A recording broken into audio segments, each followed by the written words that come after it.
Shri Vikram Mishri on the ongoing developments regarding Operation Sindoor.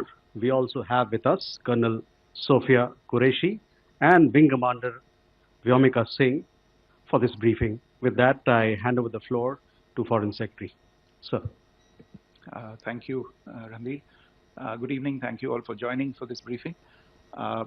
You would have perhaps seen some information related to developments since late last night, early this morning, which has been put out by the Ministry of Defense.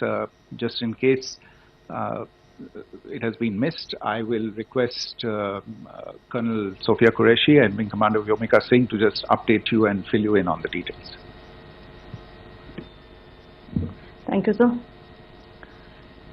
Operation Sindoor पर 7 मई 2025 को हुई press conference के दौरान भारत ने अपनी प्रतिक्रिया को केंद्रित, संतुलित और गैर उत्तेजक बताया था। यह विशेष रूप से स्पष्ट किया गया था कि पाकिस्तानी सैन्य ठिकानों को निशाना नहीं बनाया गया। साथ ही दोहराया गया कि भारत में किसी भी सैन्य लक्ष्य पर हमले का उचित जवाब दिया जाएगा।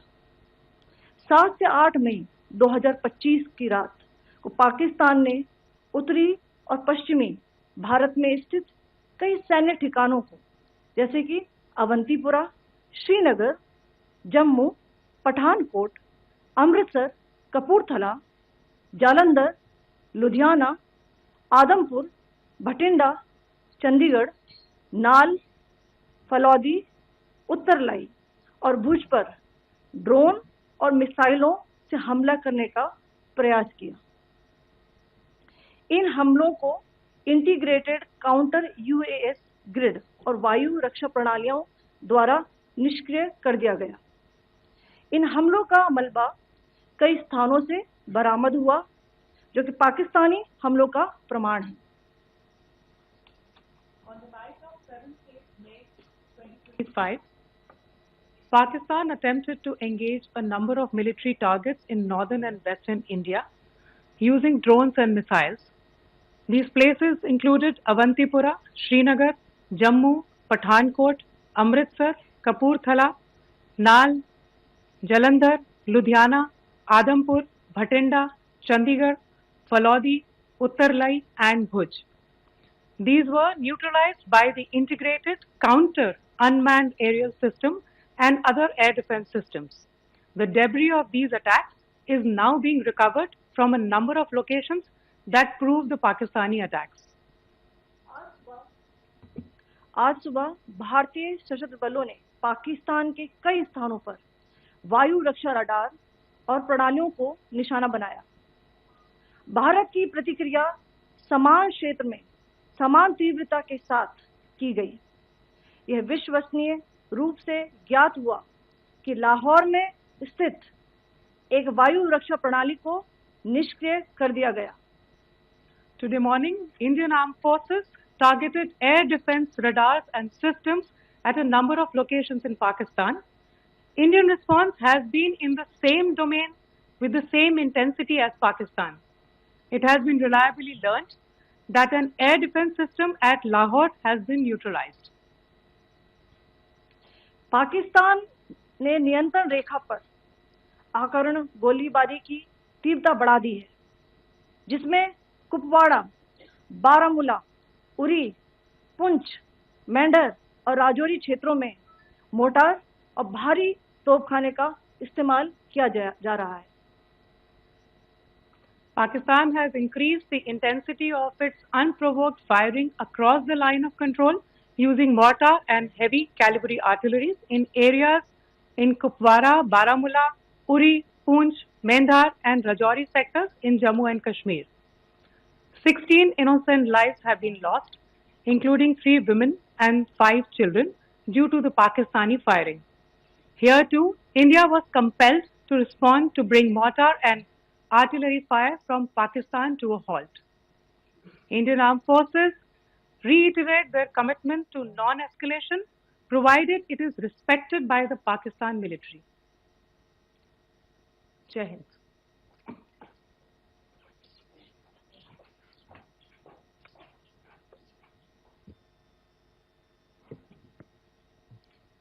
Thank you. Friends, this is, as I said, further to the briefing that was provided yesterday and some of the updates that have been just provided by Colonel Qureshi and Wing Commander Singh. I thought that we would just put some of the aspects related to the events that started on 22nd April with the barbaric terror attack in Pahalgam into further context, because there is a certain amount of commentary that has happened with regard to the events since then. And more than the commentary, there has been a lot of disinformation that has been directed at us from across the border. So a few things that I would like you to keep in mind. First of all, there is mention on all sides of escalation. I think the first point that you have to keep in mind is the attack of 22nd April in Pahalgam is the original escalation. ये जो सिलसिला है जो हम देख रहे हैं आज की घटनाओं को लेके, ये 22 अप्रैल के पहलगाम के हमले से शुरू हुआ है. एस्केलेशन वहां पे हुआ है और उस एस्केलेशन का जवाब भारतीय सेना ने, भारतीय फौज ने कल अपने एक्शन से दिया है. Secondly, I want to invite your attention to the involvement of the group calling itself the Resistance Front in these attacks. I pointed this out yesterday that this is a group that is a known front for the well-known Pakistan-based terrorist organization, Lashkar-e-Taiba. The group has been reported earlier. I mentioned to you about the Indian authorities providing information to the UN 1267 Sanctions Monitoring Committee. And in fact, we are going to be meeting with the team again very soon, and we will be providing an update to the information that we have provided earlier. But what is interesting, दिलचस्प बात यह है कि संयुक्त राष्ट्र की सुरक्षा समिति में जब पहलगाम के हमले को लेके एक प्रेस वक्तव्य जारी करने की बात चल रही थी, तो आप सोचिए किस देश ने टीआरएफ का, द रेजिस्टेंस फ्रंट का उसमें मेंशन किया जाना, उसको अपोज किया, पाकिस्तान ने. This was after the fact that the TRF claimed responsibility for this attack not once but twice, within a few hours after the incident on the 22nd of April, and then again on the morning of 23rd April. And it is perhaps only after the full gravity of the incident was realized by its masters and handlers across the border that it was managed to back off from this claim. Obviously, that retraction doesn't convince anybody. तीसरी चीज जो मैं आपसे कहना चाह रहा था, और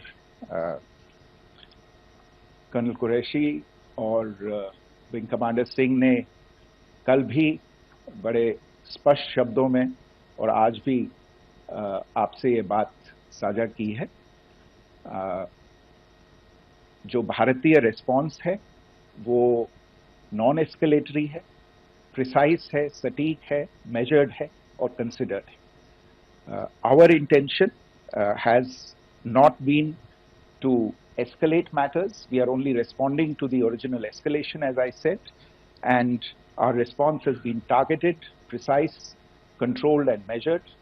Only no military targets have been selected. Only terrorist infrastructure in Pakistan has been hit. Now, there are, as I said, a number of issues that have been raised in commentaries, and there's a lot of, as I said, unfounded disinformation and fabrication that has come from across the border. And I would just like to use this opportunity to set the record straight on some of these issues. The first of these is Pakistan trying to wash its hands off any and all involvement with terrorism. I think the Pakistani information minister said there are no terrorists in Pakistan. And I think he was challenged on that in the television program that he was appearing on. But even if I partially repeat myself from yesterday, I think Pakistan's reputation as the epicenter of global terrorism is rooted in a number of instances where concrete evidence is available, not just to India, but to governments and authorities and agencies around the world. There are several terrorist attacks around the world where Pakistani fingerprints have been found. I don't need to belabor the point with regard to this audience about where Osama bin Laden was found and who called him a martyr. Pakistan has also for decades pursued cross-border terrorism into India with impunity, and as I said yesterday also, in order to deliberately mislead the international community, they claimed that the terrorist Sajid Mir was dead. They came under pressure, and Sajid Mir was then brought back to life, arrested, and is now apparently in Pakistani custody.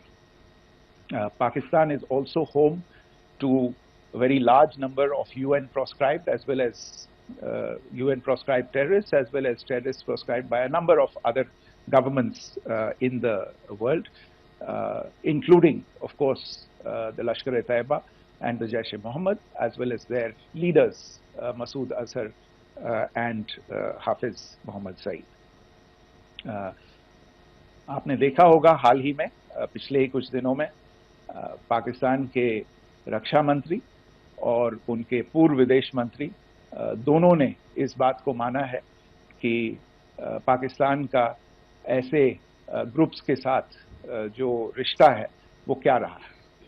Both the defense minister and the former foreign minister of Pakistan, I think they've done a more eloquent job of this than I could ever do in terms of describing their country's implication in international terrorism and their involvement in housing these kinds of groups. दूसरा जो विषय है वो है पाकिस्तान का जो एक दावा है कि एक इंटरनेशनल impartial investigation होना चाहिए, एक joint investigative committee होनी चाहिए. These calls for jointly investigating this heinous and barbaric attack in Pahalgam. Again, I think you know the history well on this. You know the track record well, and it is not a bright track record insofar as Pakistan is concerned. In fact, in the pursuit of justice for the victims of multiple terrorist attacks, whether it be Mumbai in 2008, in Pathankot in 2016, or many others, but in particular for these two attacks, India had offered to cooperate. India provided forensic evidence and urged Pakistan to bring the perpetrators of these attacks to justice. We, in particular with regard to the Mumbai attacks of 2008, where a Pakistani Lashkar-e-Taiba terrorist was captured alive, India provided extensive information and evidence related to the involvement of Pakistani terrorists in this attack. Cases were registered, but you are all aware that these cases have not progressed, despite the formation of judicial teams, etc. And Pakistan has consistently stonewalled all efforts to move the investigation along. In fact, with regard to the Pathankot attack as well, a joint investigative team was formed. We gave access, unprecedented access, I should say, to Pakistani team to the site of the attack. Details of call records data and DNA, etc., were shared with Pakistan. We had shared with them details related that we had been able to access to the addresses of terrorists. We presented evidence against the office bearers of Jaish-e-Mohammed who had conspired in the attack, and the handlers of the terrorists who facilitated them and guided them in. But there has been no movement on this. So in all of this, I think the experience has not been positive, and it certainly doesn't give us the confidence now to take at face value Pakistani assertions of wishing to participate in a joint investigation. These are just delaying tactics. These are just stonewalling tactics. And in fact, there is reason to believe that Pakistan uses the evidence that we provide only to cover its tracks and, in fact, defend the terrorists who we are looking for and obstruct the path of investigation. A third point that I wanted to address was the claim that only civilians were killed in the strikes on the 7th of May. We have made the point very clearly that all attacks on the morning of 7th May were against carefully selected terrorist infrastructure, terrorist targets. It is not clear to us, in fact, seeing some of the coverage of the after effects of these strikes, including the funerals for the terrorists that were held yesterday. I think a lot of you have seen the reports and the coverage on media. If only civilians, if any civilians were killed in these attacks, I wonder what message this picture actually sends to all of you. This is a question that is worth asking. It's also odd that the funerals of civilians are carried out with the coffins being draped in Pakistani flags and state honors being accorded. As far as we are concerned, the individuals eliminated at these facilities were terrorists. Giving terrorist state funerals may be a practice in Pakistan. Doesn't seem to make much sense to us. Pakistan has also claimed that India deliberately attacked religious sites. This is completely false again. I have made it clear that the targets were terrorist infrastructure, terrorist facilities, and locations connected clearly with incidents of cross-border terrorism into India. And it is in fact Pakistan that is misusing religious sites as a cover to in fact radicalize, direct and indoctrinate and train terrorists.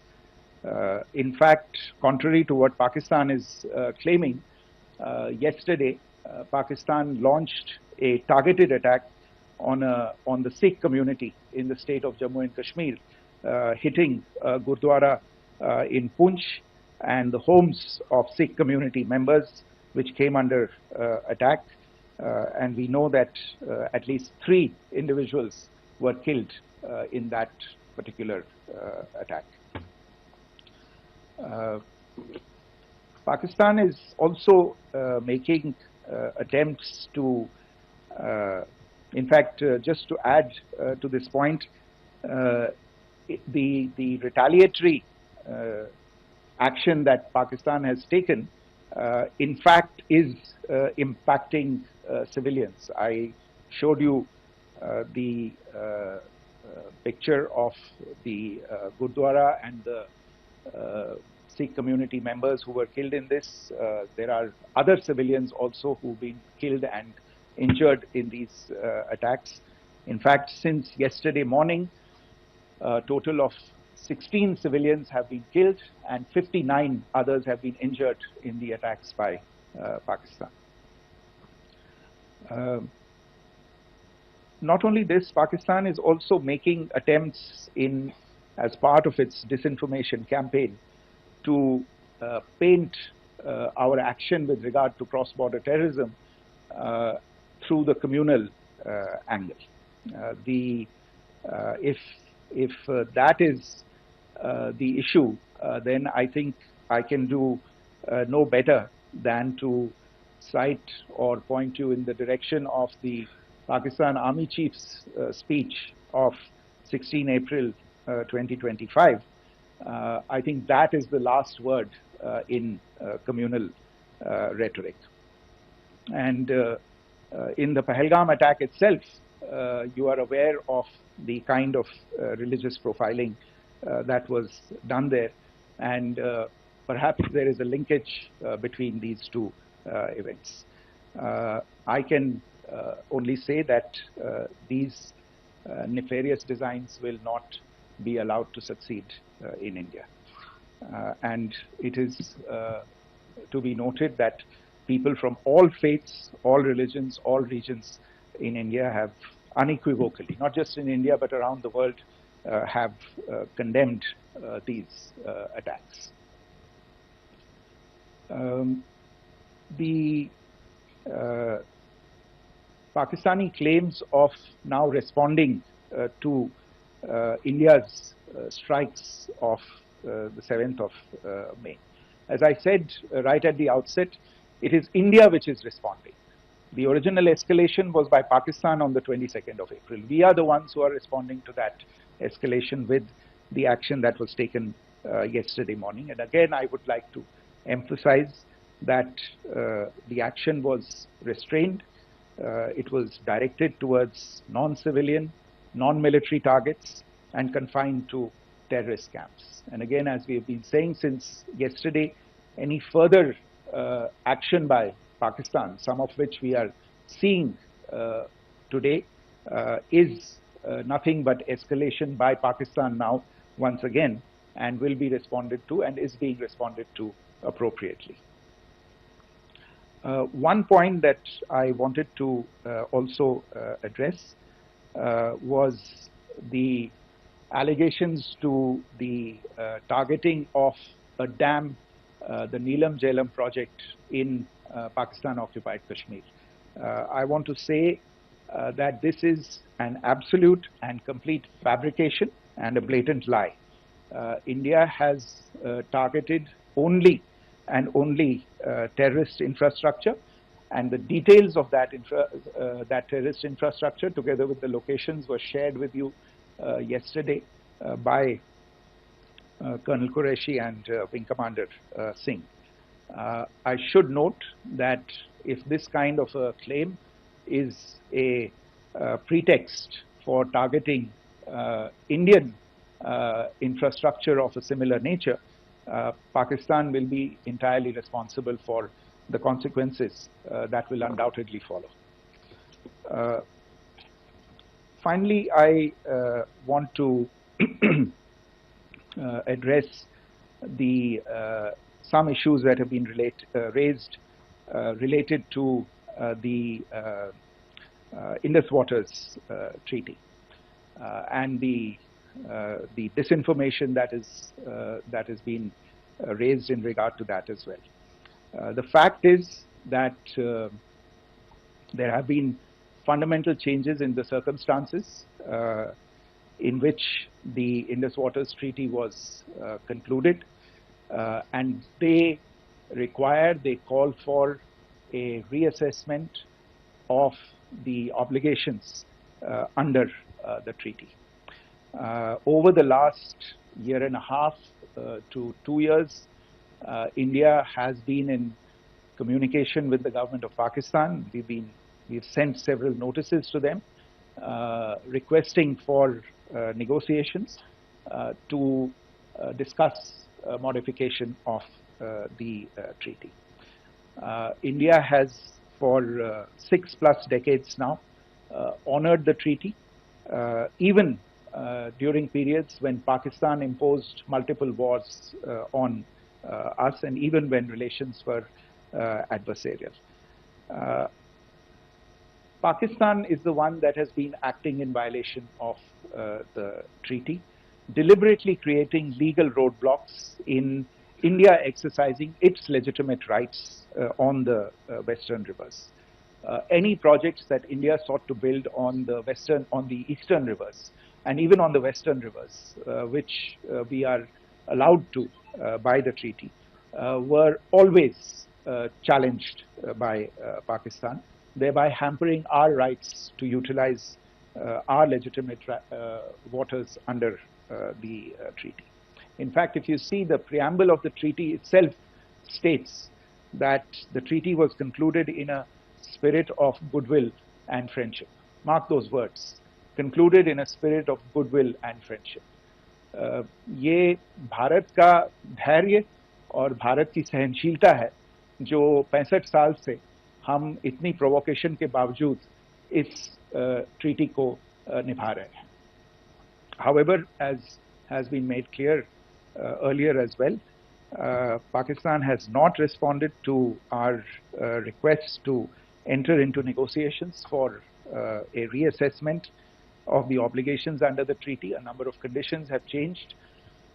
This is a treaty that was based on the engineering techniques of the 50s and the 60s. We are living through the first quarter of the 21st century. Technological changes and technological advancements have to be taken into account. There are demographic changes. There are Jammu and Kashmir itself has hampered India's ability to exercise its rights under the treaty.